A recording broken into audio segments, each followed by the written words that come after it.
Good evening and a very warm welcome to a very special and important evening. Not only because we have the great privilege of welcoming and hosting one of the preeminent Tibetan activists who's demonstrated with his passion, his determination, and courage around the world to stand up for the Tibetan cause and has reached impossible spaces and places and held aloft the Tibetan flag where people would not be able to enter. And I think he also represents a very important dimension of the Tibetan struggle and the Tibetan strategies in exile. And I think that he's a part of that very important conversation that His Holiness the Dalai Lama has encouraged and facilitated, that you do not have to agree with everything that His Holiness the Dalai Lama says, even as he retains his preeminent position, and I think every Tibetan and every friend of Tibet, such as myself, believe profoundly in his integrity, his passion, and his commitment. But I think he has created a space for divergent views within the Tibetan community, so long as it stays within the matrix of nonviolence, that he is very deeply committed, and yet there are those within the community who do feel that there may be other ways and strategies. So Sendula represents that diversity of perspectives and views. So he isn't here in that primary avatar, but really to talk about the Himalayan region. And of course, what unifies it is the commitment and the practice of Tibetan Buddhism. And in many ways, it's perhaps now retained in its most authentic form in that belt north of India. And of course, you have Tibetan settlements, you have the Tibetan diaspora, where it is practiced in monasteries and what have you. But as a way of day-to-day living, everyday living, and the way the culture and the teachings are internalized, I think we really find that in that Himalayan belt. And he has traveled extensively and was just telling me that it was ironical in some ways that because the region is so large, that people in different parts of the region are not always in connect with what is happening in other parts of this belt.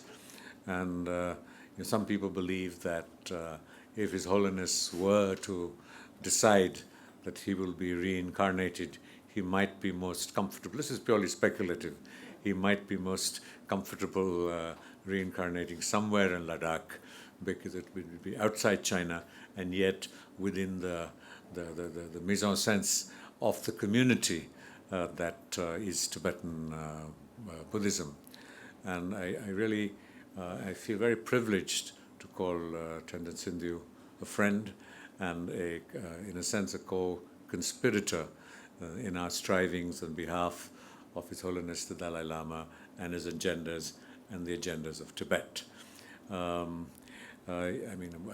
don't think he needs much of an introduction, but there may be some people here who have been drawn more by the idea and the philosophy and what the Himalayan region represents.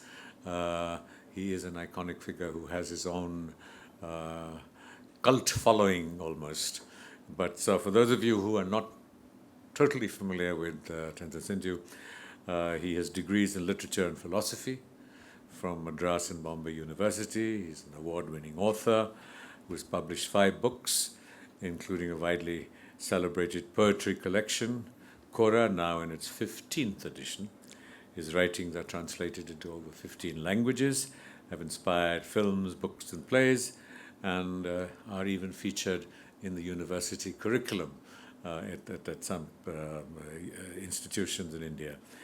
As I mentioned, he's the leading alternate voice that bridges the mainstream voice and on the issues of Tibetan independence. And so while the methodology is shared, I think that where he has somewhat moved beyond the official position is to seek independence for Tibet, and not just for the Tibetan autonomous region under under Chinese suzerainty. And he combines his activism with rigorous academic research, and what we will witness today is a part of that process that he so rigorously engages in. He has traveled to virtually every country that will allow him entry, and I think at last count that was around 25 countries, and he has had the great privilege of being jailed on 15 occasions, and we're glad that he spends more time out of jail than in it. 16. Oh, okay. He's added one since I was last briefed on the matter. And he lives in Dharamsala. And I'd just like to briefly, I'm using this opportunity to introduce a new colleague of ours at the foundation, Sonamla, and he has completed his PhD from Delhi University on a very, very interesting subject, and maybe at some point we will have him do a presentation on that, on his own work. And one of the reasons why I have, many reasons why I have requested him to sit on the chair is that I am nursing a bad back and may not survive the chair for very long. So he is the de facto functional chair in my absence. So thank you very much, all of you, for being here, and I'd really like to welcome Dr. Kaveri Gill. I will not say much more about you. You're already blushing. So thank you very much, ladies and gentlemen, and I do hope you enjoyed this presentation, and it will be followed by a Q&A. And so Sinjula asked me, how long can I go on? I said, well, you can be here till midnight. No, I said 9 o'clock or 8:30. But follow where the audience takes you, because the presentation is very rich and exhaustive, and I would strongly recommend that you stay as long as you can. I think every minute will count. So may I request my colleague to present a scarf on behalf of the foundation? No, go ahead. You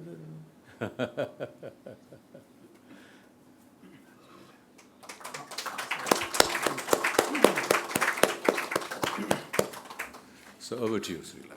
Thank you.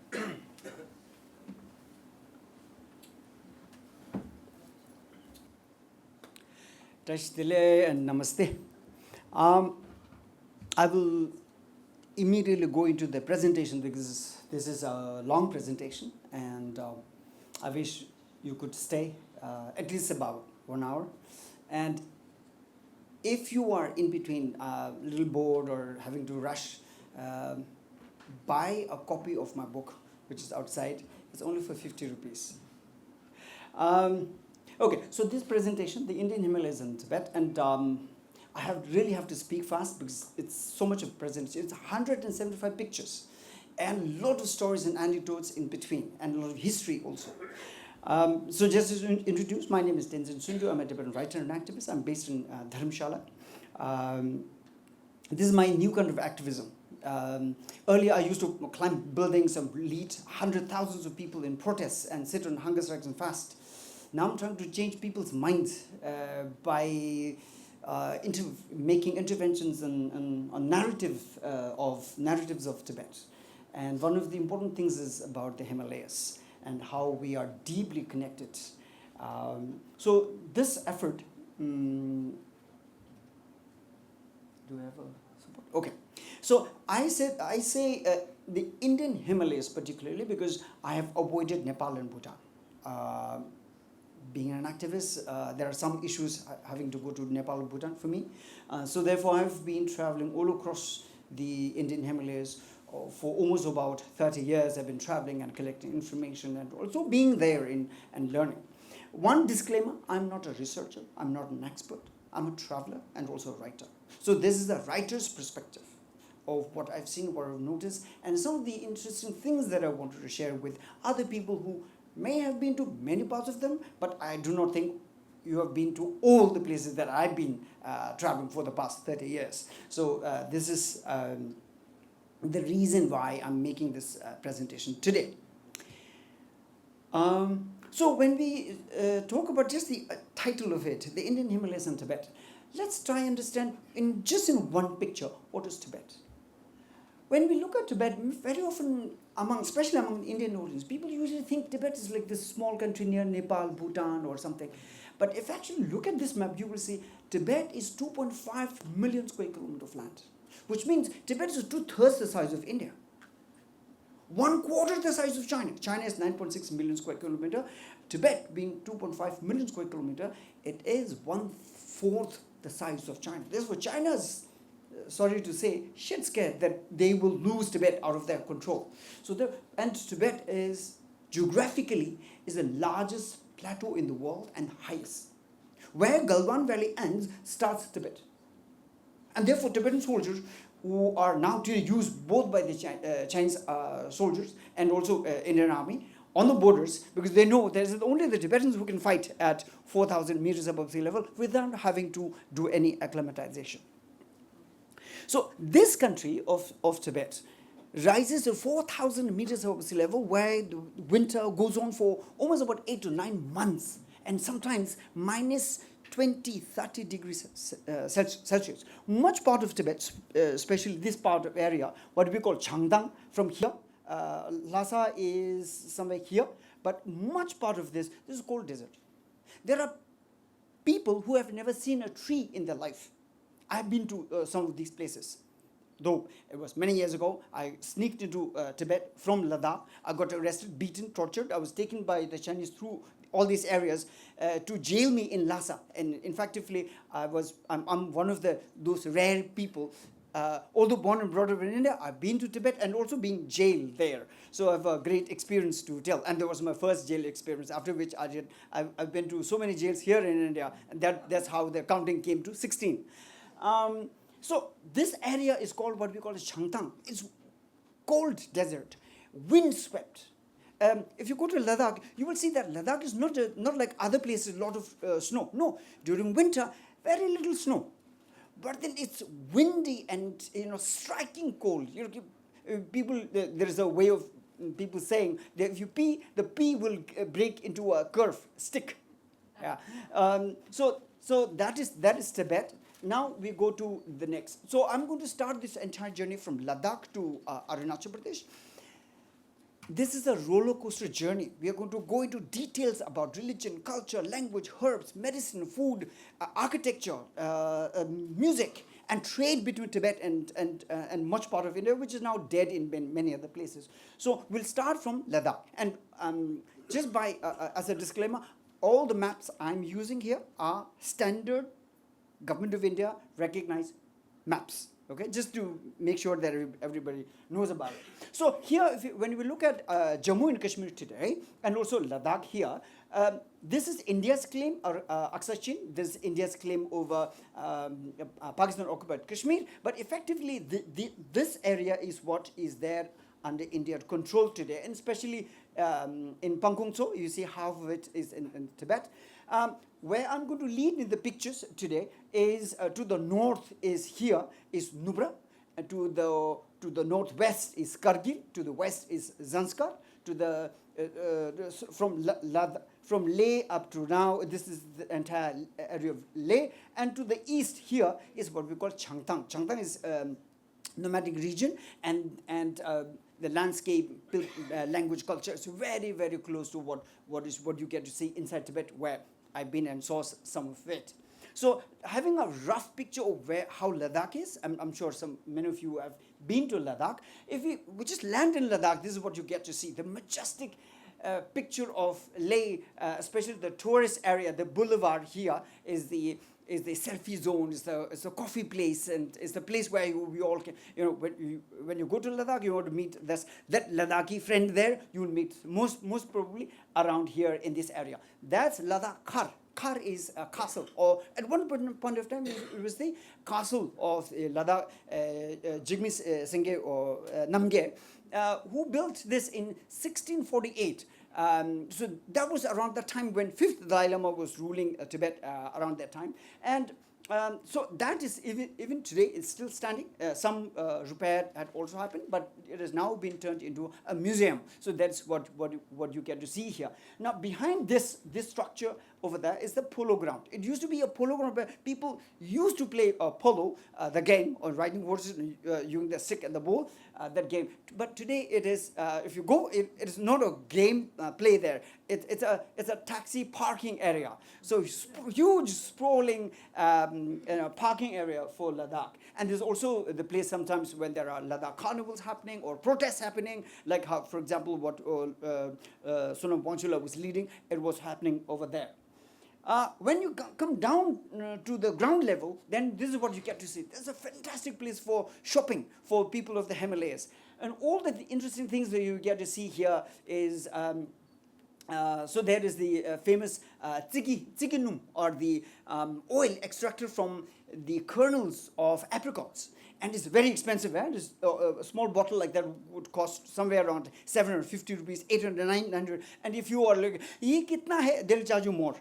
And this lady is one particular Indus River Valley. A woman is from there, and all the dry fruits are especially important in this area because there is a very brief window of summers there. So therefore, seeds are so very important in all over the Himalayas. Winters are long, short summers, and that's the time when they try to grow flowers, fruits, vegetables, and there's so much of trade happening between Tibet, Kashmir, and Ladakh. And therefore, you see, Ladakh is where Kashmir is on the west side, and to the east there's Tibet. So all the trading happening used to be in that area. Then on the roadside, randomly you'll see these kind of doctors sitting on the road. And interesting with the Himalayan and Tibetan doctors is you don't have to tell them what your problem is. They will tell you where things are going wrong in your kidney or spine, or you may be feeling that there's a pain somewhere here, but actually the problem is in the spine or in the nerve. And they will feel your pulse with the 3 fingers like this. All the Tibetan doctors actually do that. So there are free services like that. They don't charge you any money for the diagnosis, which here when you do radio and it's very expensive. They don't charge you anything for the diagnosis. Diagnosis for free. And if you want, if he has time and there are no other people, you can actually sit and have a chat with him. How did you start? Who was your doctor, teacher? But then these medicines are something where you have to pay for. And again, very cheap, like 20 rupees, 30 rupees, 40 rupees, and things like that. And if you're willing, of course, you could buy the medicine for 1 month or something. Tibetan medicine are usually good for chronic diseases, like for cancer, you may get palliative care. At least, the doctors, allopathy doctors who give up on you, like, tum 1 mahine ke baad mar jayega. You go to a Tibetan doctor, they'll give you certain medicines the way you actually feel better, and maybe perhaps you will live little longer. So that's what many of the patients say, and therefore they come to Dharamshala. So like Leh, Khar, and this is a Tiksagumba. Both of them were built around the same time. Maybe this a little later, but both of them were, people say in Ladakh, these were inspired by the Potala Palace construction in Tibet. Interestingly, one of the key factors is these constructions, these architecture, a very unique architecture built in Tibet and also in the Himalayas, is these are built only out of 3 materials: rock, earth, and wood. No metals, no wire, no plastic. So, and these structures built at that time are still standing, and these are amazing construction. And the bays are much thicker over here, for example. And I've the Potala Palace to show you. This was built in 7th century, one of the first castles structured in that way. The idea of having the castle right at that kind of a height is to give 360-degree angle to look around all over the places, and also for subjects of the people to look up to your leader. In here, His Holiness the Dalai Lama lives here in this palace. Now, Potala Palace stands at 13 stories high, and there are 1,000 rooms in this. And it's a legendary construction, one of the very rare construction from 7th century, still standing. Most of the ancient monasteries in Tibet were destroyed by China, especially during the Cultural Revolution. So therefore, I usually say to our brothers and sisters in the Himalayas that the monasteries that are there in Lahaul-Spiti, Kinnaur, Ladakh are now the oldest of the monasteries in the Tibetan Buddhist culture. And my friend over here, Sonamla, he's from Spiti. So I was telling him the monasteries in Spiti today are therefore the oldest of monasteries, because the monasteries built in Tibet were mostly destroyed. And of course, there are some being rebuilt, but most of them destroyed. So therefore, the Potala Palace is one rare, iconic example of Tibetan culture, architecture, and also of science built there. This is my friend Sonam. He is a young artist. What he's trying to do is he's trying to recreate the art, and especially the iconography and statue making, using modern methods, but still creating the same kind of old art that he learned from his seniors. Now we are now in Nubra, to the north of it, where you see the river over here. This is Shayok Dukchu, Shayok River, originates from Tibet, from Galwan Valley, takes a U-turn from Dangje Durpuk, where there is a major army cantonment, and passes through this Nubra Valley and goes that way to the west, where you see Pakistan on the other side. At the last point, there is a place called Thang. I have a picture, I'll show you. Now, I am now standing here on Diskit Gomba, Diki Gomba. Diskit Gomba, and I'm looking at the valley. Now, from the other side, if you look up, you see the Diskit Gomba like this. This also used to be at one point of time a palace, and it now turned into a Gompa. And there's a very rare Gelugpa sect Gompa here. In Ladakh, most of the Gompas follow Kajupa sect, especially Trikung or even Drukpa Kaju. But it's a rare Gelugpa sect, because if you know, Tibetan Buddhism, there are 4 major sects. The oldest one is Nyingma, Sakya, Kagyu, and Gelug. So Gelug is the latest one,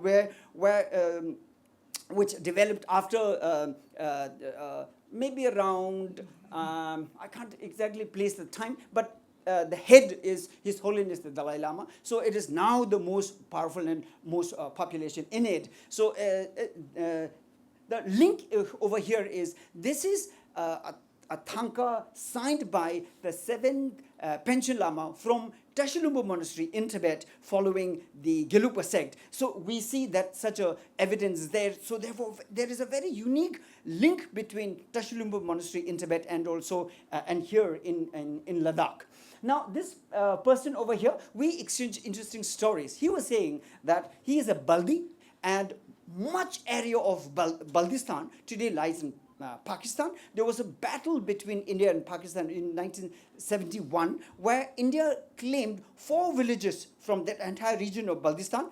Today he says that I'm Baldi, I'm standing here.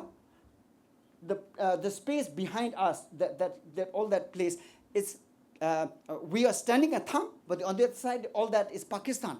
So he's saying, I belong to that country, and I'm standing here, I cannot go. So I was telling even a sadder story, that look at me, I'm here, standing in Ladakh, I can see Tibet over there, but I cannot go. And then he says, but we are also Tibetans.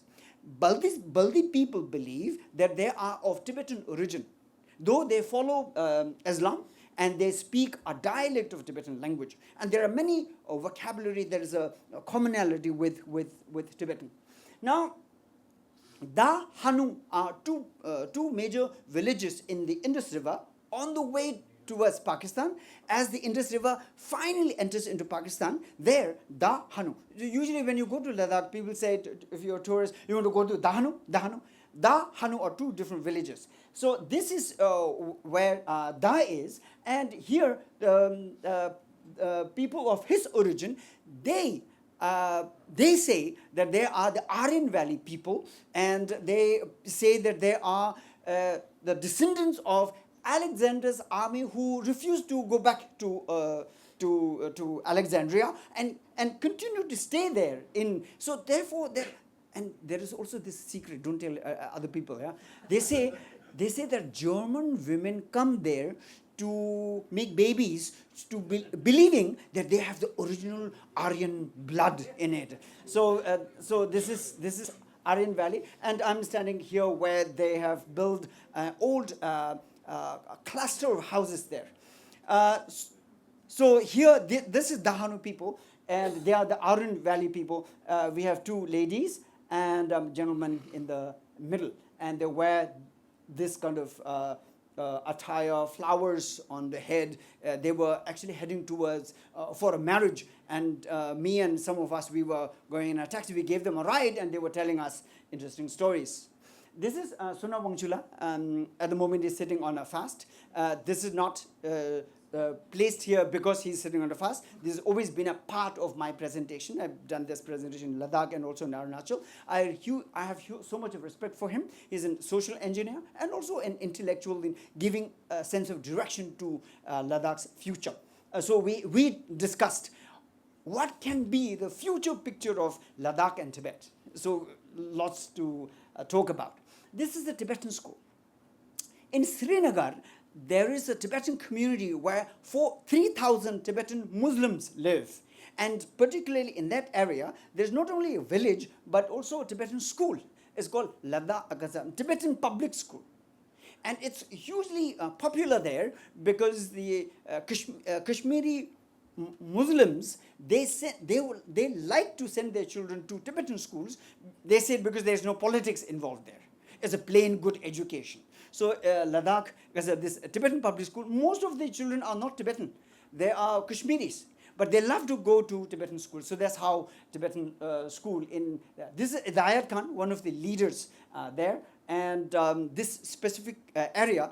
These Tibetans also were the ones who escaped from Tibet when Chinese invasion happened, and they were relocated, rehabilitated to Srinagar. For a long time, I also didn't know that they were such a camp meant for Tibetans. This is the biggest radish piece I've ever seen in my life. It weighs 8 kilos with 2 hands, and this is Zanskar. Usually people think Ladakh is kind of a dry, but look at this, look at the product. This was in Zanskar. Now, all the presentations up to now are contemporary and now situation. Now we're going to go back into history. This image is from between 2nd to 7th century AD. First century was when Raja Kanishka spread Buddhism from Swat Valley. You know, in India, one of the first ones, of course, Raja Ashoka, Magad Empire, and then Raja Kanishka, and from there started the Kushan dynasty. Now, the Buddhism that we get to see in all across the Himalayas are the Tibetan Buddhism that spread after Lotsawa Ringchen Sampo around 11th, 12th century. But these evidences show that there was a spread of Buddhism in Ladakh, Lahaul-Spiti, and perhaps in some parts of western Tibet from the Swat Valley, from after Raja Kanishka in the Kushan dynasty, and such kind of images are there. This is Maitri Buddha. This is between Kargil on the way to Zanskar, almost about 4 floors high. And construction of it, some people do say, again, as I was saying, these are the stories people told me. I have also read in certain other things, therefore I'm sharing, but I'm not an expert. I didn't do any research on this. But these are the stories which are evidences that at one point of time, during the Kushan dynasty, Buddhism spread in this area. But if you go to Ladakh today, you specifically ask for these images, most tour guides, they will not show you because they themselves do not know. They do not go into history. And it's not just this, there are more. This is in Mulbek. on the way to Kargil from Leh, almost about 4.5 hours away. On the way, right on the roadside, you get to see this. This is also Maitreya Buddha. Now we are going further back into history. Local Ladakhi and foreign experts, researchers who study petroglyphs, rock arts, say that this must be at least about 4,000 to 5,000 years old, still standing. These are images of ibex. That was the time. So studies say that this black surface, which had happened because of thousands of years of heating of rock surface, that surface happened, and on this, people from ancient times, they used to scrape with their rock pieces and used to make such kind of images. And you see a drong here. Drong is the wild yak's handprints. And later, people are saying this may be about 2,000, 2,500 years old. So we started to see some lipi scripts here and some sense of kind of a stupa and also a trishul here. So these cannot be immediately said as either Buddhist or Hindu. No. They are saying there was a point of time where before the spread of any religion, like mainstream religions around here, there were such kind of religions in those areas where they worshipped sun, moon, and this kind of. But then there's this lipi is what really shocked me. Because among the Tibetans, we usually say that Tibetan script started from 7th century when Thumisambhoda adapted Brahmist script into Tibetan, and that's how we start to read Tibetan today. And the largest extent of Buddhist literature are there in Tibetan language. But then these are amazing for me to see. So therefore, it adds to the Tibetan research. When did the Tibetan script start to be in use? Okay, so that's history. Now, this is Kargil. Usually among the Indian population, when we talk about Kargil, people usually think that Kargil is a battleground, it's so torn because of the Kargil war. But Kargil is such a beautiful place. And there is a Kargil river here, right in between, flowing. And the importance of Kargil is, as such, Kargil is a trading place between the Muslim Kashmir and Buddhist Ladakh. It's a place with the best products. Dry fruits come from Kashmir, and dairy products, wool, butter, cheese from Ladakh come there, and handicrafts, some of the best handicrafts that go into make copper ladles, like क्या बोलते हैं वो दाल डालते हैं उसको क्या बोलते हैं करची we say kyo karchi. All the best quality of that is what you get there, but also very cheap quality. So I meant cheap rate, good quality. So these are the things that you get to see there. And if you land on the ground, you also get those of you who are non-vegetarian, you can enjoy Sikh kebab there. I'm a half Tibetan because I'm vegetarian. So some Tibetans say that you are half Tibetan. I cannot even eat anything over there. So now we are going towards the eastern part of Ladakh, Changdang area, where the nomads are, where the yaks are, where the sheep are, and also much closer to Tibet. This is a permafrost. You very often hear scientists saying permafrost. Permafrost in summers looks like this. There are a lot of chemicals that emerge, and the water level, firstly, in the around the month of March, April, the water level starts to rise, and it becomes kind of a semi-marsh, small lakes. They dry up and leaving behind such kind of salt there. Not exactly the salt that we eat, but a different kind of a salt. And then during winter, the water level, the humidity goes down deeper and then forms a thick layer of ice underneath it. So during summers, you get to see small bumps of, plots of grass everywhere. And this extends for like kilometers together. So this is permafrost. Now we are going to see the border area. People are usually excited about the border area. This is right there at the border. So interesting things about the river that you see, it's a river, it's not a lake, it's a river. This is what you call Sindhu Nadi, we say in Hindi, but for Tibetan Ladakhis, we say this is Senketsangpo, or Indus River. Indus River originates from Tibet, enters India from Dimchok, and where I am standing here is called Kakshung. And further down, we say Dungdi.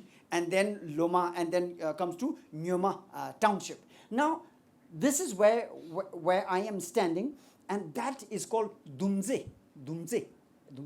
Now, many years ago, as I was saying, I once went to Tibet. I was standing here. It was month of March, and the river was still frozen. I could go over there. During winters, the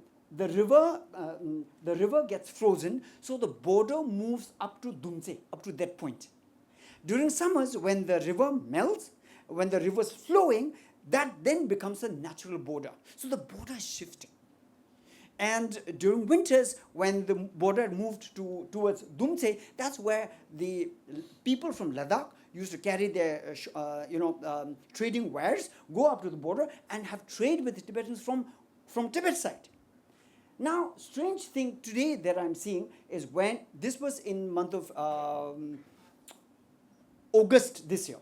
So this is almost the latest picture people must have seen. So what shocked me is right next to it, there is a Chinese army cantonment. I had never seen this. In 97 when I went, there wasn't there. The last army cantonment was in Chagangdet, which is almost about 30 to 40 kilometers inside into Tibet. There was the last camp. But today there is an army cantonment just next over there. Okay, and the next picture is where on the river on this side. This is where the road construction is going on. I was able to see up to Guyul, further north towards Demchok. Up to Guyul, there is a proper good road. And from Nyoma, Loma, Dungdi, up to Dungdi, there is a proper road. Now, this stretch, which is almost about 9 to 10 kilometers, the road construction is still going on slow, and I cannot say how and why, but this is what I observed. Okay, now that's Ladakh. So we're going to come to the second state, which is Himachal Pradesh, where I live, where His Holiness the Dalai Lama lives. And Ladakh shares borders with Tibet almost about 1,800 to 900 kilometers of borders from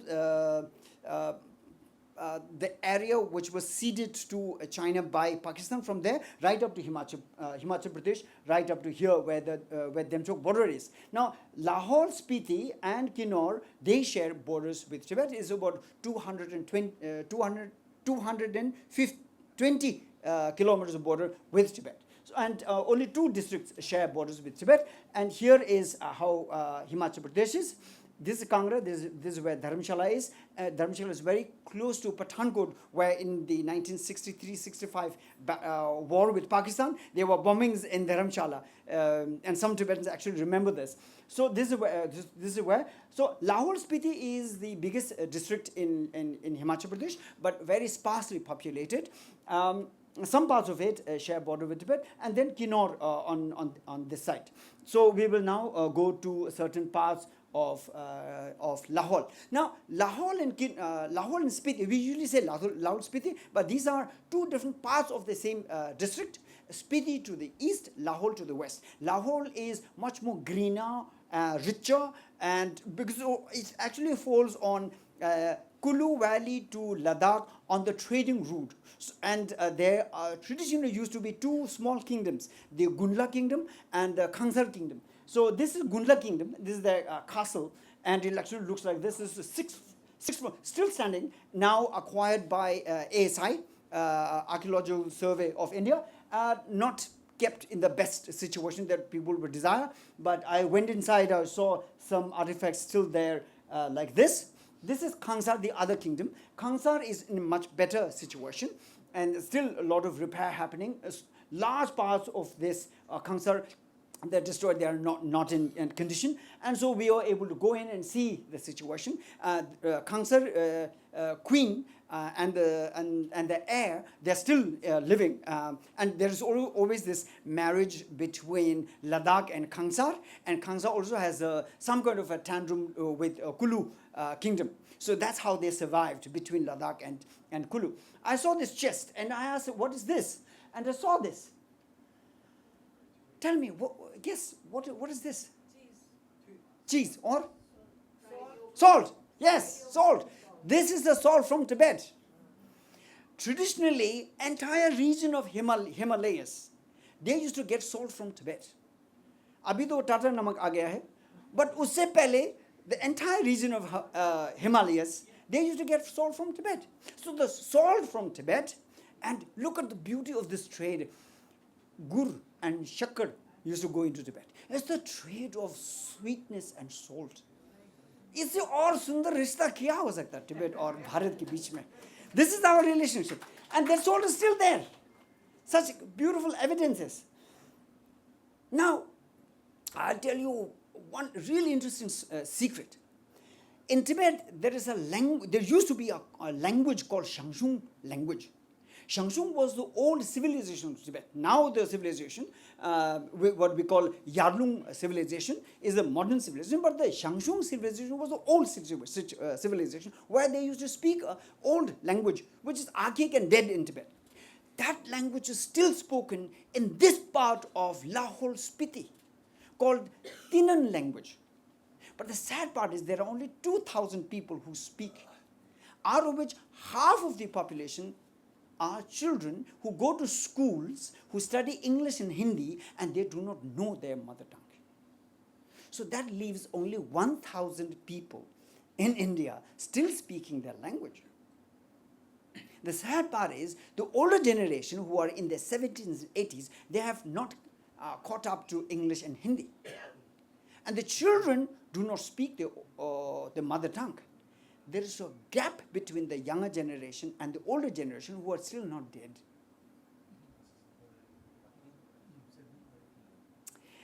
So this is the Lenza script, hugely used, most part of Gunla. It is there on the money stones. It is there on the door, window sills, on the stupa, in the monastery, everywhere. But most people cannot read this. This is almost a dead script. Even among Tibetans, many people cannot read this. But if you go to any of the Tibetan Gompa, you get to see this script on the prayer wheels. You see that. So this is Lenza. Now, in that area, there's also this interesting architecture where they make stupas where the neck and the head made out of a very unique wood. And that wood is the juniper wood. Now, juniper wood, the branches are usually plucked and make incense smoke during certain rituals. But if you allow the juniper to really mature, they become the strongest of all wood. Look at this. This is a juniper wood turned into a ladder. Keep it in sun, snow, rain, sun, whatever happens, nothing happens. This never rots. And the castle that I showed you, the Kangsar Khar, it's standing with juniper wood right in the middle of it. The main, the strength of it is held by juniper wood poles. Now, on top of those, this is in Gunda, in top of every house there is Milang Tete. Milang Tete is the emblem, a symbol of parental puja. So they believe the ancestors live in this. It's a spirit. So every morning, before do their puja to either Shiva or Buddha or Dalai Lama, they go on the roof, do some prayers to their ancestors, and this is there everywhere. There, a small part here. Good, interesting thing about Lahaul is today many of them eat broccoli for breakfast. I'm saying broccoli because this is the new vegetables they grow. It is so good there, high quality, and many of them export them directly to Bombay. It's such a lucrative business there. Many of them now have whatever the pickup trucks they have. So Lahaul is such a great place. Now we're going to go to Spiti. Spiti is exotic. One of the main reasons why Spiti remained as it is Spiti has a very difficult access. Either from Rampur, from Shimla, Rampur, you have to go all throughout Kinnaur and then access into Spiti, or you need to go earlier over Rotang Pass, now under that Atal Tunnel, and still travel for almost about 4 to 5 hours through this rickety bus and this this road which is never built, the road that was built by Tibetan refugees in like 1960s, has not been touched up even right up today, because there's no army area anywhere in that area. So this is the most neglected part of the road I've ever seen in India. But Lahaul is one place where Tibetan refugees built the roads from Mandi, Kulu, Manali, Rohtang Pass, all the way to Ladakh. That road was built by Tibetan refugees between 1960 to 1975. And I'm someone who was born on the roadside in a coolie camp. My parents were road construction laborers. So I'm one of the evidences of that road construction. Now we are going to Spiti. Spiti here, Lahaul-Spiti is divided by Kunjumla. Kunjumla stands about 3,800 meters above sea level. It's a high mountain pass, and to the east is Spiti. The moment you cross Spiti Valley, it's dry. It's dry just like Ladakh. And this is Langza village. This Langza village stands at 3,600 meters above sea level. If you see, there is a Buddha statue there. And interesting thing about Langza over here is this is one place where the culture, the air, the water is so pristine and clean to a point that you find it difficult to breathe. That's what many of the Indian tourists say. So this is how Spiti women dress. Do not say this looks like Ladakhi. They'll be very angry. And say, oh, our culture is very different and unique. There, a unique kind of barley grows. A barley called blue barley. It's slightly bluish, and the grains are bigger than other barley. And blue barley is considered, what we say in Tibetan, so dungombo, is more delicious and absolutely nutritious. And one of the differences with compared to wheat is wheat. Wheat, if you chew a handful of it, it turns into a kind of a bubble gum. Barley doesn't do that. Barley melts in your heart, in your mouth, and you get very good digestion. Now, how the Tibetans use that is barley is roasted in hot sand. Barley is roasted and ground and turned into a powder like this, what we call tsamba, and to that we add butter and tea. Now, don't mistake this. This is just for photography. A bigger piece is added. Usually we don't add such a big piece. Usually a smaller one, kind of modest one, and then tea. Now, Tibetan tea is so very different. In Tibetan tea, we add butter and salt. And when I shared Tibetan tea with some of my Indian friends, they always said, "Ye kuch soup jaisa nahi hai." It's kind of heavy, but then it's good for Tibetans because at that kind of altitude and also cold, butter adds fat and also keeps your mouth and your lips moistened without having to use chapstick. Now, in Spiti, women are considered the most powerful people at home. So even the husbands and the sons, all of them take orders from the mother. So women are powerful. Interesting thing over there is there is no separate kitchen or drawing room or a living room or an office. Everything is one. The kitchen is the living room. The kitchen is the meeting place. The kitchen is everything. And sometimes if they're short of guest rooms, they can sleep in the kitchen also. And there the women take control. Now, scientifically, this is the evidence. It's called ammonites. Ammonites are evidence to show that at one point of time, the entire region of the Himalayas were under a sea called Tethys Sea. So this is the evidence. This is what I found in Langza village. Ammonites. Ammonites are usually considered like 60 to 100 million years old. Now, why I'm showing this is there is a local name to it. It's called Gyaka. Gyaka means stakeholder. Now, traditionally, when there was a trade between Ladakh, Lahaul-Spiti, and Tibet, the trade used to happen during the summers when the mountain pass is cleared, so people could go over, and then they would place order for the next year. So next year you bring this amount of jaggery, sugar, cotton cloth, and also sui dhaga and a lot of things, especially cotton clothes from India, and wool and dairy products from Tibet. But what is the guarantee the same person is going to come? Maybe the person will die of heart attack or something, someone else will come. But what is the guarantee? How are you going to recognize that? You cannot WhatsApp. So they used to send one piece to Tibet, the other piece is held here, and when the trading partners come together, and they must click, these two pieces must click and make the sound, then the trade can happen. So this is what we call gyaka, or stakeholder. So something that is so deeply scientific and also historical evidence as a cultural reference to this. So such kind of valleys we are getting to see in Spiti.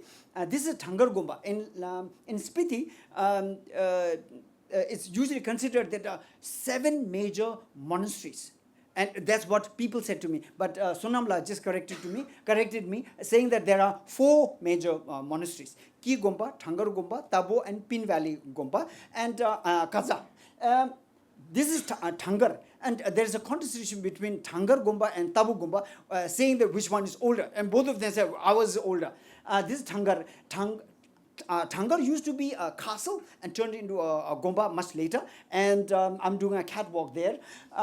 Inside this, you get to see a cave, and in the cave, we saw this. And last year, I was doing this presentation in a school in the United States, in front of like 500 children. I showed this and said, what do you think this is? And one small girl raised her hand and said, I think it's a shopping mall. But of course, all of you know, this is a library. There are thousands, millions of Buddhist texts like this. So when I said it's a library, they was, but where are the books? And then I showed the next one. Look at this. Our books are long pages, exotic scripts written there. But look at this.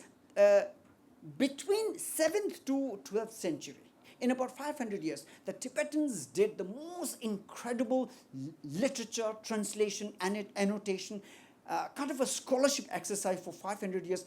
Perhaps nothing of this scale and depth happened in any part of the world. What had happened was, until 12th century, when the Nalanda destruction happened, up until that time, much of the Buddhist texts were already translated into Tibetan language. Almost about 100,000 scholars worked to translate these Buddhist texts. And these Buddhist texts are not about doing prayer or prayers or propitiation to God. No, these are literatures which talks about medicine, science, astrology, mathematics, psychology, mind science, which was left behind the Nalanda University. All that is a reservoir of knowledge. This is what the Tibetans have been busy with. And therefore, when China invaded Tibet in 1949, 1950, we couldn't even show a proper gun because we were busy doing this. So every Buddhist text starts with this tribute to India. Every Buddhist text starts with this tribute. It says Gyagarketu, which means in Indian language. Every Buddhist text translated from India, there's always annotated, given this due respect to India, says Gyagarketu. Now, this Tibetan script had been adapted from, now this is the version that I'm saying. I've already said to you that there is a new study because of the evidences from Ladakh, but mainstream narrative says that Tibetan script had been adapted from Brahmi script when it was at a stage called Uttraviji. So this is the script closest to Tibetan script today. Uttraviji, this one, is what I saw in Bihar. 65 kilometers away from Bodh Gaya, there is this a cave called Nagarjuna cave, where Acharya Nagarjuna used to sit in meditation and study, and just as you enter, right on the left and right face, cheeks, you get to see this script. And those who read Tibetan, you will see here, Khaida kya pa, la, palabdala, ya, sha, na, rajatacha, sa, ma. So you see, it's very, very close to that. So this is it. Now, in Spiti Valley, if you ever go, of course, most of the tourists usually go to Thangar Gomba, Ki Gomba, and Tabu Gomba. What many people miss is Serkang Gomba in Lalung village. Lalung village is deep into the valley, high up in the mountains from the main road. Go there, because that's the place where you get free access. You get to see a lot of things, exotic images there. Now, this is Serkang Gumba. Serkang means house of gold. And truly, as the name says, so much of gold gilded images is what you get to see. Look at this. Gold gilded images. And these were built in 11th and 12th century. Serkang Gumba in Lalung village. And now, architecturally, if I may just explain, today these, if you go to any of the Buddhist monasteries in Majnuntila or Dharamshala, and you go, most of the Buddhist images, Avalokiteshvara, Manjushri, all of them are painted on the walls. At those times, architecturally, they were never painted. These were images held on small wooden planks jutting out of the main wall, and on those are these kind of solid images. Now what happens is, just imagine that this picture was taken with a flashlight, and so therefore images look like this. But imagine there was a natural light from the sky, and these images were illuminated by the light from by the natural light. Therefore you don't see the wall, and a follower, a worshipper goes in. And there is a butter lamp lit in front of you. What you get to see is the golden images of gods and goddesses hanging in the air. How much of aura and overwhelming thought one could evoke just by looking up and seeing these are gods and goddesses. Such architectural marvel is what we get to see there in Serkang Gumba. Now, we have done with Spiti. We are now coming to Kinnaur. Most people are, when we talk about apples, we talk about Kulu Manali apples. But they are wrong. You should go to Kinnaur apples. Kinnaur apples are the real gold. Yeah? Kinnaur apples are smaller, dark and deep red, especially Namgya and Chango and Nako apples. But they're the most delicious ones. When you bite into them, this is in Poo. In Poo, I saw this stone stump. There are some Ujjain script here, the modern day Tibetan script, and there is also Lenza written there. So I asked some of the local people, especially the older generation. They said that this is evidence to show that at one point of time there were human sacrifices happening here, which discontinued, and they later started to kill goats as a way of offering. And then they were saying around 1973-75, His Holiness the Dalai Lama went there and advised them to stop any kind of sacrifices. And since then, there's no sacrifice there, but this evidence still stands there. This is Brahma Kamal, a flower that starts to bloom in the first week of September. It goes on for about 2 weeks, and then it creates such a festival there. It's called the Festival of Foliage.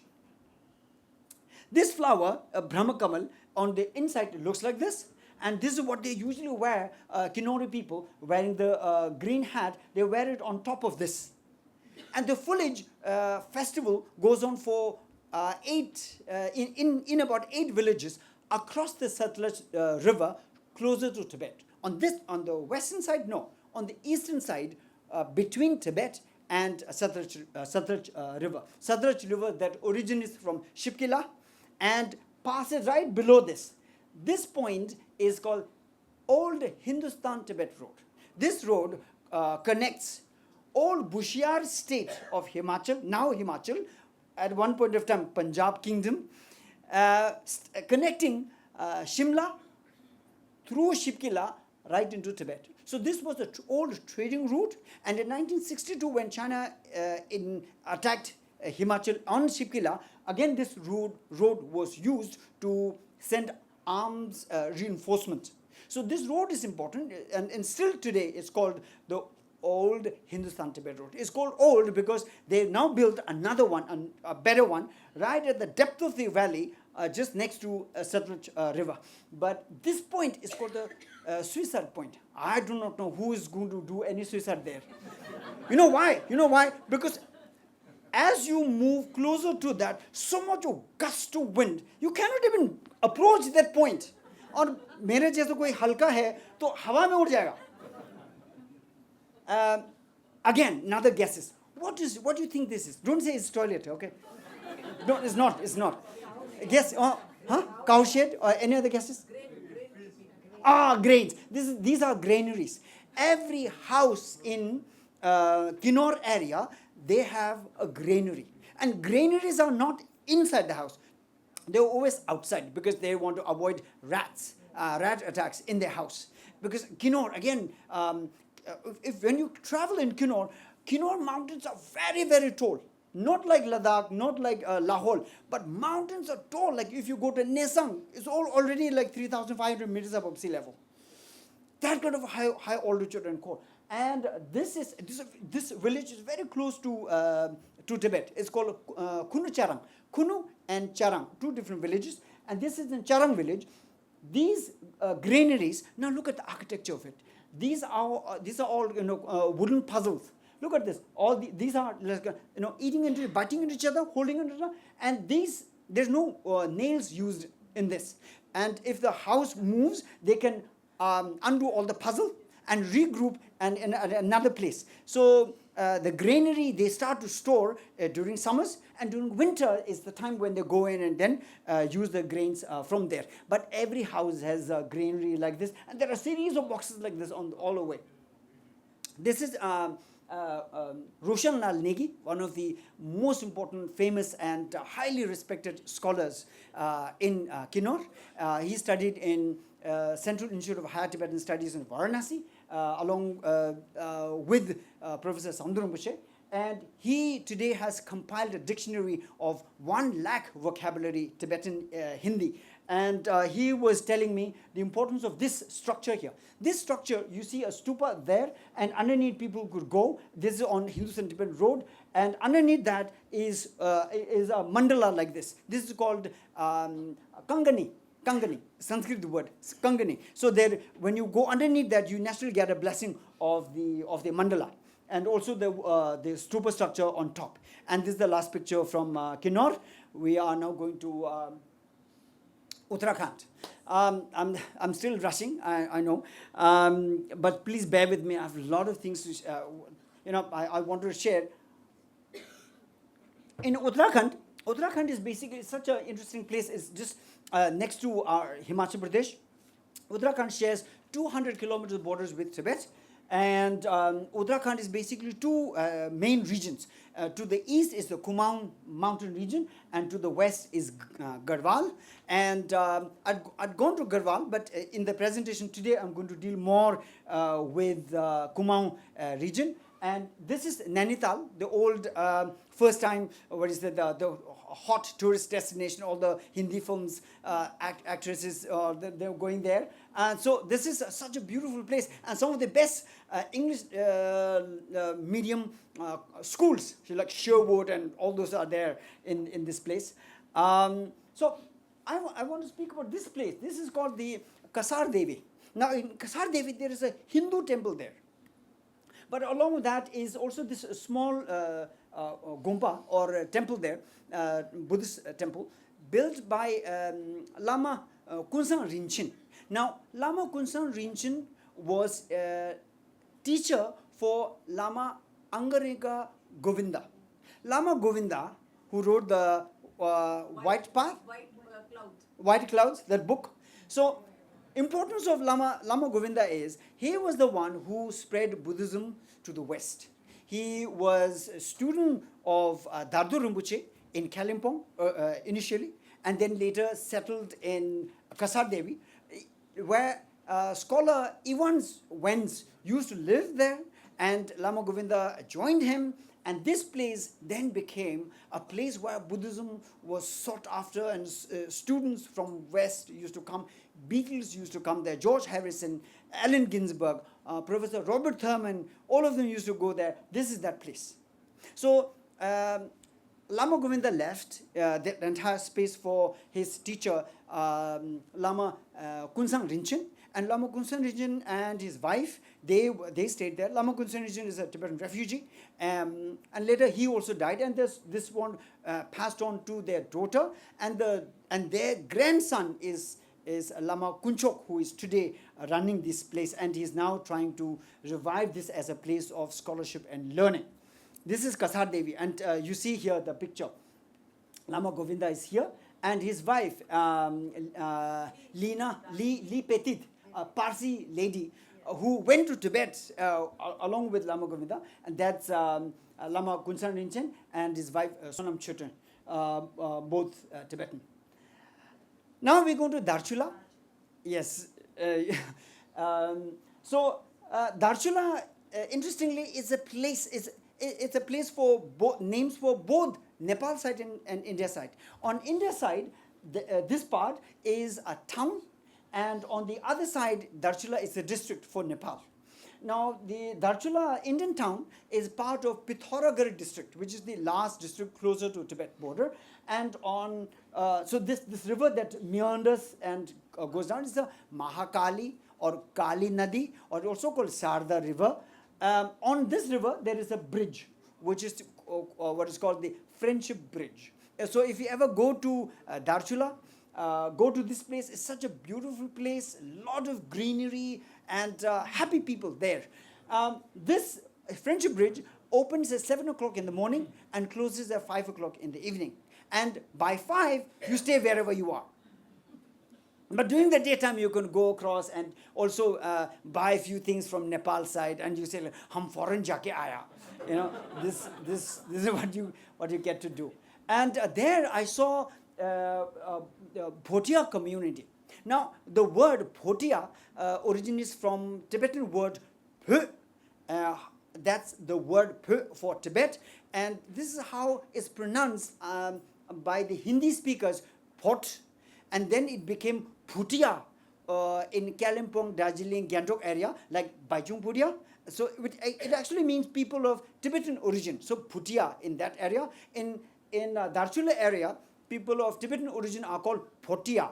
So you see here, Photia Padhao. So these people, what we call the Photia, these were the people who used to go to Tibet for trading, and they said that they were Indians who were in Tibet, and because of the Chinese invasion, they couldn't come back. And there are then also Tibetans who originally Tibetan, because of occupation, they couldn't go back. So they remained.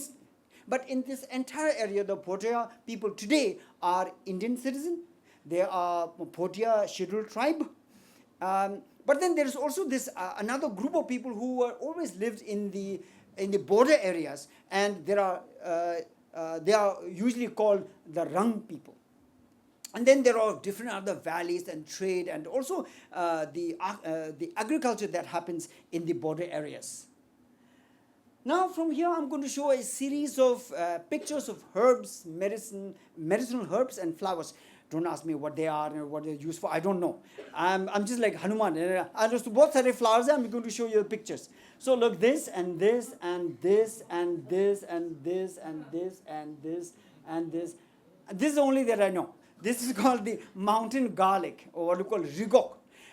Mountain garlic. Mountain garlic, usually they pluck the flowers separately, the leaves separately, and the stalks separately, and they dry and make it powder and use that for cooking.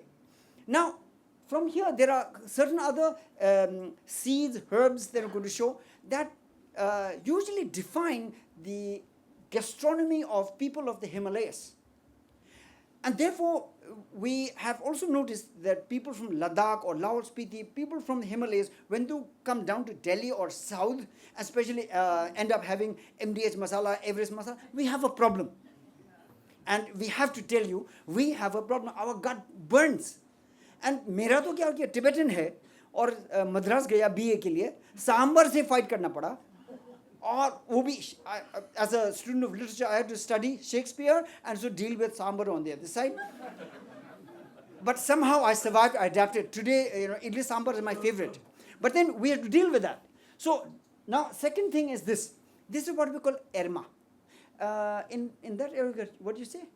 Tirke or something. There was another word that the Bodhya people are using there. But it's in English we say Szechuan pepper. One, huh? Yana.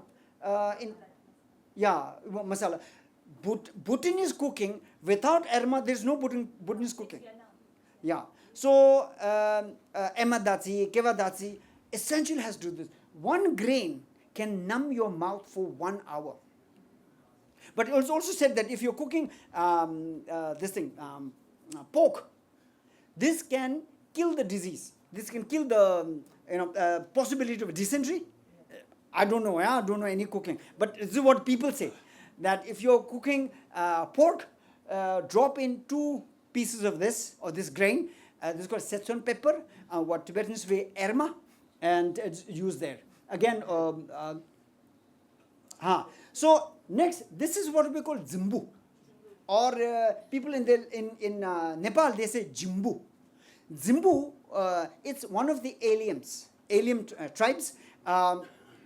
It's something closer to chives or green onions, but it's a unique ingredient for Tibetan cooking, especially thukpa is one of that.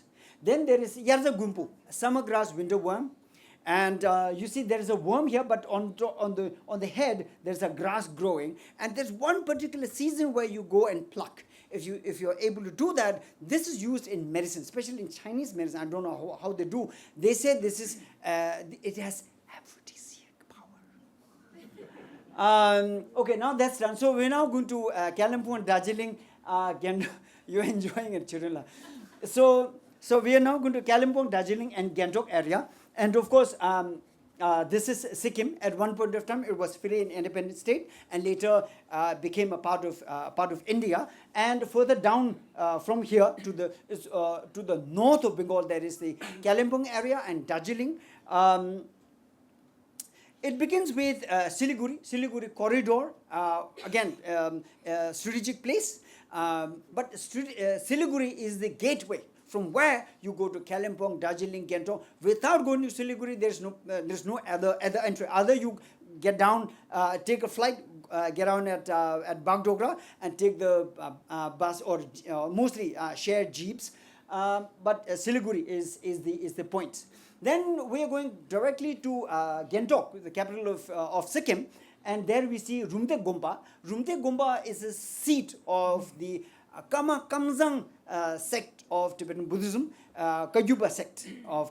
So this was built by the previous Karmapa, Rangju Rigpe Dorje, and present Karmapa, who escaped from Tibet, came to India in the year 2000.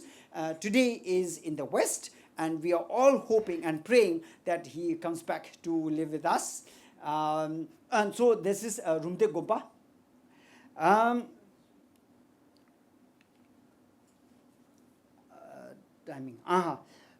Now, this is a very important image which is hugely used all over Gangtok, Sikkim area, what we call Namchu Wangde. Namchu Wangde is a consolidated construction of number of words put together and therefore considered holy and giving blessing to us. So therefore you see many places. Most of people in Gangtok or Sikkim, they may not actually know the importance of it, but nonetheless, it's become an important symbolism there. The native people of Sikkim are called the Lepcha, and this is how they are dressed. And this is the Lepcha script. I cannot read Lepcha script, and it's a very unique language and a script, but that language is dying today. Most of the Lepcha people themselves do not speak or read, and especially among the youngsters. So therefore, adding to the earlier language of Tinan in Lahaul, to that, you see many languages all across the Himalayas, they are dying. And some of the languages do not even have a script. So there are these importance to show. This is Tibetan. This is in Sikkim. In Sikkim, there's a place called Mangan, where the major flood happened last year and also this year. So this is Lepcha, this is Nepali, and that's Tibetan script there. Now in Gangtok, there is another road just like how we have Hindustan-Tibet Road, there is Tibet Road. It's connecting Gangtok to Nathula and into Tromo and Yatung into Tibet. So this is that road. This is not my car. It's called, it's a Land Rover left by the Britishers. It's that British legacy. I remember when I was in college, I used to go for trips in Darjeeling area. At the time, Land Rovers were the beast of cars, and especially the tourist cars. Land Rovers could carry any number of people if they are able to get onto the car. Today, all of them have been defunct and condemned out of the city. Now you see this only in a small border area called Mani Banjang. Mani Banjang is like this. Here is Darjeeling, last point, and that is Nepal. You can go up and in and out anytime, but there is Mani Banjang. From Mani Banjang up to Santupu, about 41 kilometers, there's a very nice trekking and also tourist tour line. And there they use this car, and they're saying there are 48 such cars, out of which only 4 of them have original engines. Others all using Mahindra Bolero engines. But again, it's another secret. They told me not to reveal this to Delhi people. But don't tell them that I said anything like this. So this is Land Rovers in Mani Banjang area. Now this flower, it's red in Himachal, rhododendrons. In Hindi we say buranch. In Nepali we say guras. And in Nepali there is even a celebrated song called guras. I don't know how the song goes, but it's a very, very famous. So guras in the Himachal side, the trees are taller and absolutely red flowers. But in Darjeeling area, the trees are shorter, and the flowers can be pink, white, purple also. What we usually do is at the bottom of it, if we suck on this, we could get to feel the honey.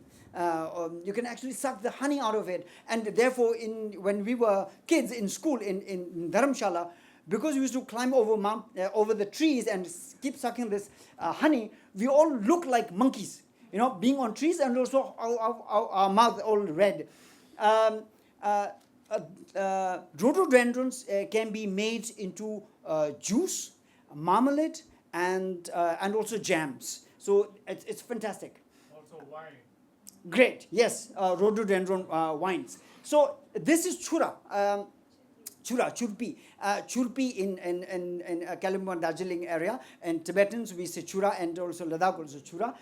This is because it's white. It means it is sweet. If it's not white, it's not. It's like this. In Nepal side, we got to see this. Cheese sticks, freshly made and hung to dry. So this is in Darjeeling. Darjeeling, I got to see this image of the statue of the 13th Dalai Lama. The 14th Dalai Lama was here as a refugee. Is not the first Dalai Lama to seek asylum in India. 13th Dalai Lama, when China attacked Tibet in 1910-11, at the time, the 13th Dalai Lama escaped Tibet, came to India as a refugee, lived in India for two years, and then by the time the Tibetans had fought the Chinese and thrown them out of Tibet, and then the 13th Dalai Lama went back to Tibet, proclaimed the independence of Tibet, and said, we were never invaded, we never had to tell anyone that we were free and independent, but now I'm making this declaration that we are free and independent. So in order to remember that, there is this image of the 13th Dalai Lama there in Darjeeling.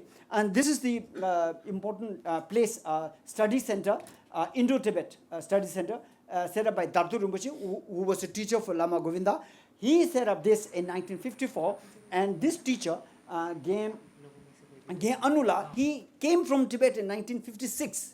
And in 59, he wanted to go back to Tibet. By then, the Chinese invasion had already happened, and His Holiness has escaped. So he couldn't go back to his country. He's still there, hoping that one day he will be able to return.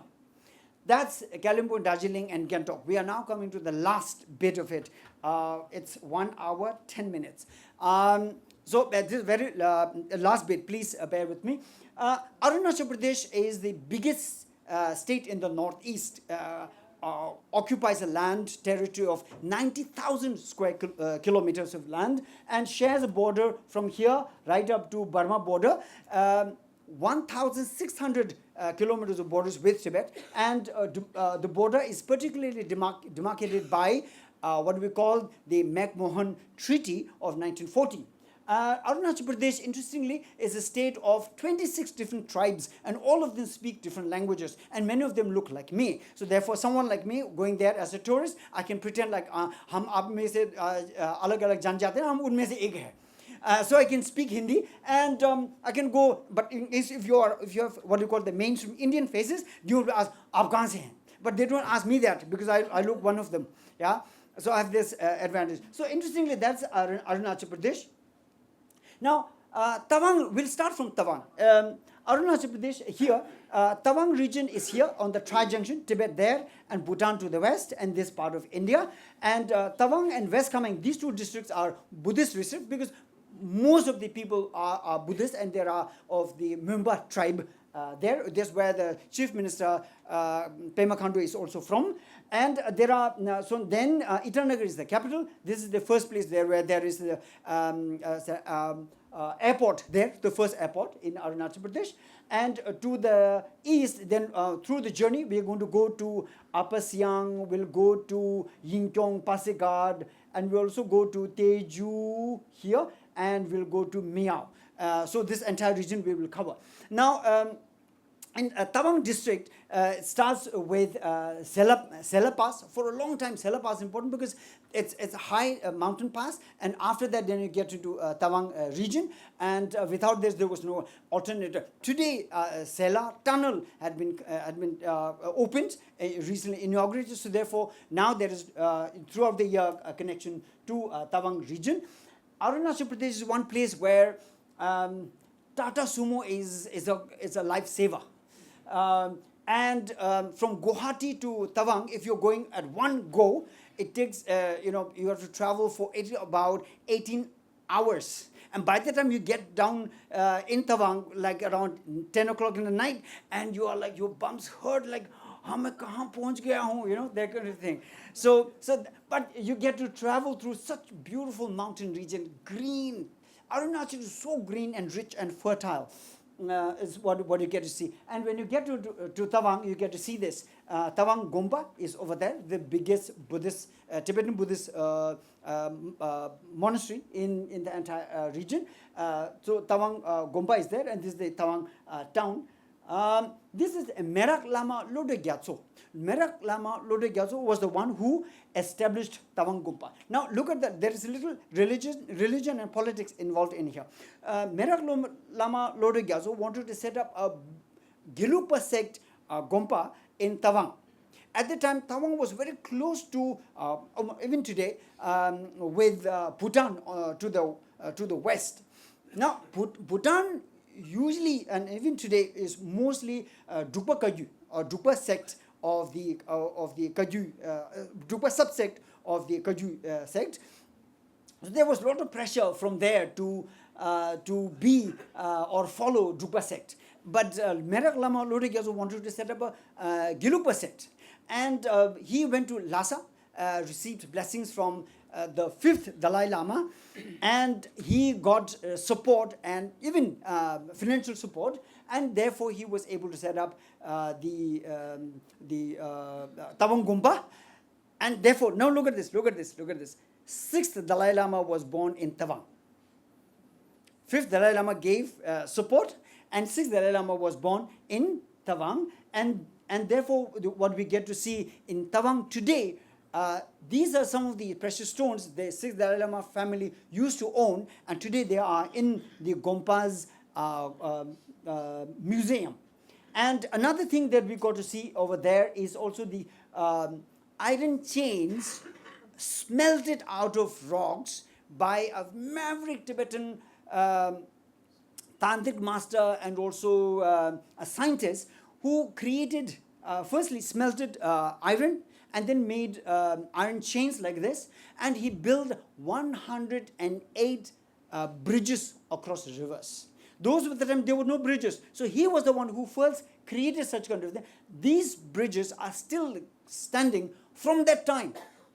Almost about 300 to 400 years old, these bridges, same kind of chains. And of course, they said that not all of them are original, because some of them fell down and washed away, but they recreated. Now, these are monuments. These are not in use. People cannot use this to go across. There are proper bridges built on the other side, but such kind of monuments are there. And Druptop Thangdong Gebo was the one who created this. Druptop Thangdong Gebo is particularly known all across the Himalayas for his work in building the bridges, initiating Tibetan medicine, astrology, study and practice, and also Tibetan opera, where they start to sing entire epics in the form of music and dance and play. Suddenly someone would burst into a song, it goes into a singing mode like that. So that's the Tibetan opera, and Thangdong Gebo started this. Now, another important aspect of Tawang is this is the place from where His Holiness the 14th Dalai Lama, when he escaped from Tibet, he passed through Tawang, and this is one of the images when he was crossing little before entering into India. And when he entered into India, this was where in Tawang region he crossed. And when he first felt that he is now safe, he's in India, and he took a rest at a place called Kenza Mani. And at that time, because these were all bushy and thickets, and at that time he was using a walking stick, not a dry one, a real live walking stick. And it is said that that walking stick, he struck it on a rock piece, and which had now become a tree like this. And this is what the Myanmars in that region in Kenza Mani, all over Tawang, they worship, they come there and whitewash and and pray for this. And they say that this is the miracle that had happened. Such kind of stories are all across the Himalayas. So Ramayana, Mahabharata is becoming richer and richer because they see such kind of this strong, this stone, that strong. And some Maverick Lama stories are also becoming, like for example, Guru Padmasambhava stories, Lingesa stories are also becoming richer and richer because more people have become more innovative and also creating more worship places, pilgrimage areas, also get some money. So this is the interesting thing as someone who is in self-professed ethnographer, I see that there's such interesting stories going on, religion, culture, epics becoming richer and richer. This is the first place where His Holiness Dalai Lama, after escaping from Tibet, took his first rest. And this is called Chuthangmo. And from there, Lhasa is like 285 kilometers. This is still there. This landmarking is still there.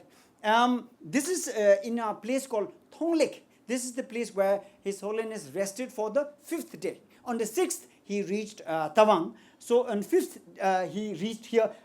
This is newly built in place of this thatch roof. This is the picture from 1959. And in place of that thatch roof, this temple is built. And all over Tawang, what the Myanmar people are doing is, wherever His Holiness Dalai Lama stayed a night, they are turning that into a memorial by building a temple, a stupa, a gompa like this. And they are now planning to create a pilgrimage line like this. This is what the Arunachal state is doing. This is Meme Kama Wangchula, someone who went to Tibet from Arunachal, went to Tibet in 1949 and received blessings from His Holiness. And later he came back. He was SIB, Intelligence Bureau member in Arunachal Pradesh. In 1962, when Chinese invaded Tawang area, he played an important role to defend India. And later he became an MP, he became a minister. Last year, somehow, he passed away, and he was posthumously awarded Padma Shri. And Memo Kama Wangchula is such a storehouse of stories. He is someone, if you sit with him, he'll tell you stories of he's going to Tibet. Amazing stories he has. This is blue poppies. a very, very rare sighting. And I usually say that poppies are red, but this is blue poppies, medicinal plant and used in Tibetan medicine. And I was able to see this at an altitude of 3,600 meters above sea level in that area. We are now going closer to Tibet region. So my friend is telling me medicinal qualities of these plants and flowers. This is Chumigyatsa, a mountainside of 100 waterfalls. And it's very close to Tibet border. And when I actually reached Tibet border, I saw what the Chinese have done over there. मेरे को इतना गुस्सा लगने का ना कि क्या करें. I'm standing here, yeah, and I'm seeing Xi Jinping picture. मैं cross भी नहीं कर पाते. Interested, sir, please control. So I was very angry seeing all that, because that's my country. Okay, now we are going closer to Tibet on the eastern side. There's a place called Menchuka. Menchuka is such a beautiful place. If you ever go to Arunachal, go to Menchuka. Menchuka actually means the mouth of the medicinal spring water. It means this. Menchuka. So there, the township, it's so clean. People are so very, careful about their environment, things like that. It's such a well-kept place. So this is Menchuka.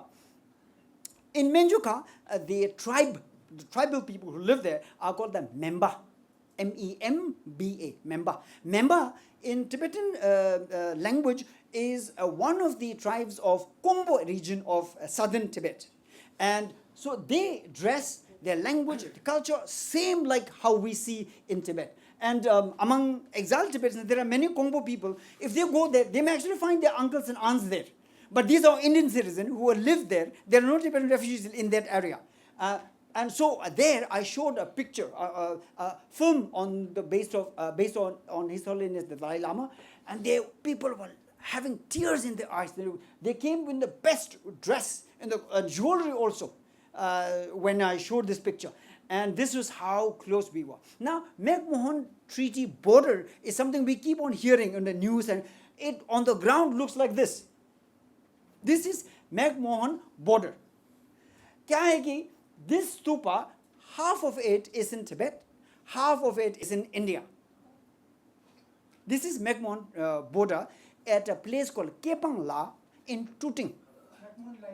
McMohan line border. It is this. So what happens is Xi Jinping picture is in India or on the border? On Tibet side. But that's that area is another place where I said Chumigyatsa area. So all across the border, over 1,600 kilometers border, I'm going to different spots. Okay, so this is another spot. It's called Kepang La in Tuting region, and in Tuting region there is a point over there. Now here what happens is very interesting things happen here. Now people on both sides of the border are the same people, same uncles and aunts. It's like Haryana or Punjab ke beech mein. Yeah. So there, what happens is people in the morning with support from IDPP go there and do their puja. And like, stupa hai, hum puja karenge. So there is Fanta and Kira and all sorts, and real juice and all of that. And they leave them there. And they go home. And next day when they come, all gayab. Pura stupa ne kha liya. But in place of that, there are other goodies from Tibet side. So right under the nose of IDPP, such kind of interesting trade happens. But why is IDPP allowing? Because IDPP is also dependent on the local population. So this I found an absolutely humanitarian spirit there, that the restraint and understanding by IDPP and the local population, this is the minimum they are able to do. And therefore, people over there, they are so angry against China. Why? Because they say, our uncle and aunts are there. I cannot cross because they occupy Tibet, and I'm so angry. They are people, Arunachal people on the borders are so angry against China. They cannot, it's just there. I cannot go. So this is Kepang La. And then, of course, we have like Vande Mataram and Bharat Mata Ki Jai. And so IDP people are like, ab ho gaya, photo karo, let's go home. So now, McMohan Treaty was signed on 24th of March 1914, happened here in Delhi. Now, the idea behind McMohan Treaty, the reason why entire region of Arunachal Pradesh was ceded to British India was that the Tibetans were frustrated and harassed by the Chinese. So they requested British India to intervene and create a border between Tibet and China. So and in exchange for that, Tibet government offered Arunachal Pradesh as a part of India, because India also needed Arunachal Pradesh. This is the only place where the lower lands of the Himalayas are in possession of Tibet. In all of this, Ladakh, Lahaul-Spiti, Kinnaur, Uttarakhand, all of them, lower lands are in India. But this is the only state where the lower lands are in hand of the Tibet. So British India wanted that, acquire that. So they made this discussion. Now, what Tibet was, they signed this, made Arunachal Pradesh part of India, and then when they were to get in return, quid pro quo, the border between Tibet and China, they went to Shimla. They went there, tripartite, three countries, China, Tibet, and British India. They sat for a discussion. They were about to find a discussion, come to a finality, and find at a last point, the Chinese withdrew. So Tibetans actually didn't get what they asked for, and they already gave Arunachal Pradesh as part of India. Now look at this. This is a very interesting story here. So then what happened? The Tibetans said, we are not getting what we asked for, so we are not actually ceding the entire region of Arunachal Pradesh. Entire region of Arunachal Pradesh, slowly British India started to gain more access into it from Assam border. Up until that time, Assam was the border. Assam and Arunachal border that we see here today used to be Tibet's border. So there are many documents in Arunachal to show that those were Tibet land, and there were taxes being paid from those regions of Arunachal. So, but then Tibet didn't have that kind of infrastructure, military support to maintain that kind of a control. So as the British grabbing of land continued, it went right up to Tawang. So only the last bit of Tawang and other regions were in the hands of the Tibetans. And then 1949, Chinese attack happened. 1950, Tibet lost a major battle, which was a sign that Tibet was ultimately going to go under the British rule. So therefore, what the government of India very quickly tried to do was they send Major Bob Khading, one of the leaders in Assam Rifles. He was sent to Tawang, and he crossed the Sela Pass, went there with soldiers, and made claim over Tawang, and told the Tibetan government representatives to return to Tibet. And that's how Arunachal Pradesh became part of India. Not only Arunachal, but also specifically the Tawang region. So therefore, 14th of February 1951, important date, 14th of February 1951 is considered recognition of Arunachal Pradesh as a part of India. Importance is that on 23rd of May 1951 was the year when China made Tibetans sign what is called the 17-point agreement. So there's a discrepancy of like few months to show that India made its claim over Tawang much earlier than China's invasion of Tibet with the 17-point agreement on 23rd of May 1951. So therefore, when India says that Arunachal Pradesh is a part of India, it shows this document as an evidence. So this is the story of Arunachal Pradesh. So this point that I'm trying to show is that is the last Indian village in Tooting, a village called Bishing. If you remember news, 2 years ago, one Arunachali was kidnapped by Chinese soldiers from here, and he was kept by the Chinese soldiers for a few days and later returned. It happened in that place. So this is the place from where river Brahmaputra in Tibet, Yarlung Tsangpo, enters India. So this village called Bishing in the area is called Tooting, and when the river enters here, one of the words is Siang Nadi or Siang River, and local people also call it Tsangchu. And this river, as it flows down, two other important rivers join, Lohit and Dibang, And then in Assam, it becomes Brahmaputra. I have two images to show and then I'm done. So this is Marshall's map of 1848, where Tibet is very clearly shown as a free and independent, and China separately, and then this entire region as Hindustan, British India. And this is today's situation, that China is 9.6 million square kilometer of land because China has invaded Manchuria, southern Mongolia, East Turkestan, and Tibet. And Tibet is 2.5 million square kilometer of land. East Turkestan, which is a Muslim country, is 1.8 million square kilometer of land. Southern Mongolia is 1.2 million square kilometer of land. And Manchuria is 84,000 square kilometer of land. All of them put together make 60% of China's land mass. So therefore, effectively, 60% of China's land mass is an occupied country. Now, this is an important point. If China continues to make claim over Arunachal Pradesh, India must say, firstly, you have occupied all these countries. And then from here, you are making claim over Ladakh and Arunachal Pradesh. Therefore, when India insists on McMohan Treaty, an implication or the side effect is that India is saying at one point of time, when Tibet had power, we signed this McMohan Line Treaty. It is to show that India recognizes the historical independence of Tibet. This is what it shows. And this is the Tibetan national flag. This is the end of my presentation. Thank you.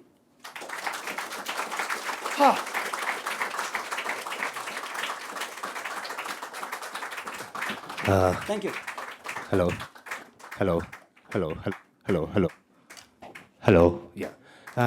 Thank you so much, Tsundue, for taking us through this beautiful journey to Indian Himalayas in Tibet. So it's time for Q&A session. So I think due to the shortage of time, we can take at least 3 or 4 questions for now. So yes, but I request everyone to kindly brief your questions and try to ask one question at a time. Thank you. You said that you just said that Ladakh is a part of India, but often in 1962, 61-62 war, India lost half of Ladakh, Aksai Chin. It is occupied by China. So Parliament of India has also passed a resolution that we have to get it back and it's part of India. So do you have, and secondly, there is a junction at Doklam also, India, Bhutan and China. There was an impasse couple of years back. India, Bhutan and Tibet. Yeah, junction. No, there was an impasse, military standoff there. And, India, Bhutan and Tibet on the other side. Yeah. But Tibet is, officially everybody recognizes even India, as one China, as part of China. No, so it's Tibet autonomous region. even USA is... India's official position is Tibet autonomous region is a part of People's Republic of China. Yeah, TAR, T-A-R, yes. So that is the same thing, no? Internationally it is recognized as part of China, most of the countries, or because Taiwan is also not recognized as an independent country, or even India. Everybody internationally, UN or USA, they recognize they recognize one China policy. Okay. So I was asking about that this Doklam and this Aksai Chin. These two are, also claimed occupied by China, and Bhutan also, because it's a small country, so it is, dominated and coerced by China to, cede their territory, and Nepal and Bangladesh is also doing that. Thank you. Basically, we are saying India and Tibet should come together and fight China and throw them out of the Himalayas. Yeah? Bas. Okay. Any other question? Yes. Yeah. Hello. Yes. Yeah, I had a comment to make. Very informative, Yeah. very nice talk, very rich. And even though I came late, it was beautiful. You used your Oppo phone to shoot all the photographs. Not true. Not true. Okay. There was only one picture which I got from a friend of mine. It's my principle to use only Samsung phone made in India. Oh, okay. I have to check your phone. Okay. So please use made in India Samsung phone. So none of these were on DSLR? No, always. I don't have a DSLR. हम अब गरीब आदमी हैं, वही activist है. No, but it was beautiful. The quality of photographs was very rich. Thank you. Thank you. I felt I was there. Thanks to Samsung. Thank you, thank you. I'm using Samsung. Too. Yes. Good evening. My question is not political at all. It was a very informative talk. I have one thing that I've noticed, and I want an ethnic or a cultural answer to that from you, since you've traveled a lot in that region. Why are all the stupas in Lahaul-Spiti and all these regions, and all the religious, stones and carvings, why are they all so bright? Like in the south, you see lots of color, but in the north, Madhya Pradesh, it's all muted colors, terracotta. Is there any cultural or ethnic reason for that, or Thank is you. it just random? Thank you. It's such a great observation, aesthetically. The reason is, in Tibet, there are only two colors. White during winter and green during summers. So not only the temples and stupas, our prayer flags are bright 5-color prayer flags. All of them representing the 5 elements that make the earth. Tibetan costumes are bright colors. Can I add something? Yes, please. So if you look at the Himalayan belt and the place where we were, you would have glaciers and you would have landslides. I've just survived a landslide. There were 5 of them. We had major ones. I'm from the Adi Kailash region. I'm a Rangsha. And I just wanted to answer that if you get under the snow or the glacier, it's the bright colors that protect you, right? Yes. So that's one of the main reasons also. This is Professor Sandesha from JNU. She herself is from the Himalayan region, and she is such a reservoir of knowledge on this. Thank you for Alright. joining. So I had something to say, and since I have the mic, I just wanted to ask you the question, since you've been to Dharchula and you've been to my area, and you actually showed Bhotia Padao. But I would like to point out something that people from my area, in fact, I had a project which was covered in the newspaper, which the Prime Minister in his Man Ki Baat in November talked about. And then again, the paper said that, did you like this? This was it. None of us call each other Bhotia, number one. In fact, I even tried to find out because I wanted to see whether I was being biased because I grew up outside. So I asked somebody, I went high up in the Darba Valley, and I asked when 2 ladies were coming that how would you call them? You would never say Bhotia coming. They will say Rang is coming or Rangsha Yes, is coming. true. So I just wanted to point out, like this gentleman over here, you all witnessed it. 3 times he told him. 3 times. Okay? And still he was being a little bit adamant कि पूरी दुनिया तो ये बोलती है. पूरी दुनिया आपको कुत्ता बिल्ली गधा बुलाएगा तो क्या आप उसको बोलोगे? No, you will say. It is us, the people, who will say where we are and who we are. We don't need outsiders to tell us who we are and what we are. And he was pointing out. So I request all the people out here, please try to keep your minds a little bit open. There are a lot of things that we need to learn. And India, बोलने के लिए India है, border ये है, ये हमारा है. Understand, it's the people on the lines. There are people out there. So respect the people, the language, and the culture which are interrelated. So I just wanted to point out. Thank you. And also ये भी है ना कि हमारा तो IDBF है, IDPP है, Indo-Tibetan Border Police है. जब भारत सरकार ने IDPP ही बना रखा है, तो आप जिद करके चाइना बॉर्डर क्यों बोल रहे हो? कोई चाइना बॉर्डर बोलने से क्या हमारा स्टेटस और ज़्यादा हो जाएगा? नहीं ना, खराब हो रहे हैं. So therefore, we must learn. And as you leave from here, please make it a commitment to yourself to say Tibet border.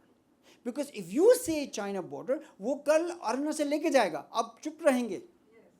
कल वो लद्दाख लेके जाएगा, आप चुप रहेंगे क्योंकि आपने बोला ही China border. No, Tibet border बोलो. Okay. And thank you very much for making this comment in between. Now, about the Rang people, just as Professor Sandesha said, among the people in that border area above Dharchula and also in Haldwani, Nainital, Almora, among themselves they say Rang people. Now, Government of India recognizes them as Bhotia scheduled tribe. But from Tibetan side, we call them Gyagar Khamba. Gyagar Khamba means they are Indian, but they're of the Khamba original origins from Tibet. So different perspective, different names. Yeah, but you made a very important point. We must, why I'm making this presentation is to really highlight among ourselves and sensitize कि वहाँ एक देश था, तिब्बत, आज वो China के कब्जे में है. क्या आप उसको चाइना का हिस्सा मानेंगे नहीं मानेंगे, up to us.